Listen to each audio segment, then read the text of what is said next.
ఏలూరు జిల్లాలో వైసీపీకి భారీ షాక్ తగిలింది. చింతలపూడి సిట్టింగ్ ఎమ్మెల్యే ఉన్నమట్ల ఎలిజా కాంగ్రెస్ లోకి జంప్ అయ్యారు. ఏపీ కాంగ్రెస్ అధ్యక్షురాలు షర్మిల సమక్షంలో హస్తం పార్టీ తీర్థం పుచ్చుకున్నారు. ఎలిజాకు కండువా కప్పి పార్టీలోకి ఆహ్వానం పలికారు షర్మిల.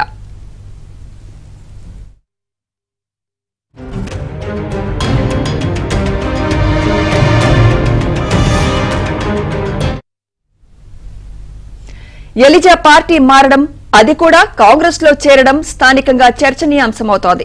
గత కొంతకాలంగా టికెట్ రాకపోవడంతో వైసీపీకి దూరంగా ఉంటున్న ఎలిజా ఉన్నట్టుండి కాంగ్రెస్ గూటికి చేరడం ఆశ్చర్యానికి గురిచేస్తోంది. మొన్నటి వరకు టీడీపీ, జనసేనలో చేరుతారని ప్రచారం జరిగిన నేపథ్యంలో ఒక్కసారిగా కాంగ్రెస్ లో చేరడం తీవ్ర చర్చకు దారితీసింది. ఈ ఎన్నికల్లో కాంగ్రెస్ తరపున ఎలిజా పోటీ చేసే అవకాశం ఉందని రాజకీయ వర్గాలు చర్చించుకుంటున్నాయి. ఈ దెబ్బకు వైసీపీ బలం తగ్గి కాంగ్రెస్ కు కొంత బలం పెరుగుతుందని చెప్పుకుంటున్నారు.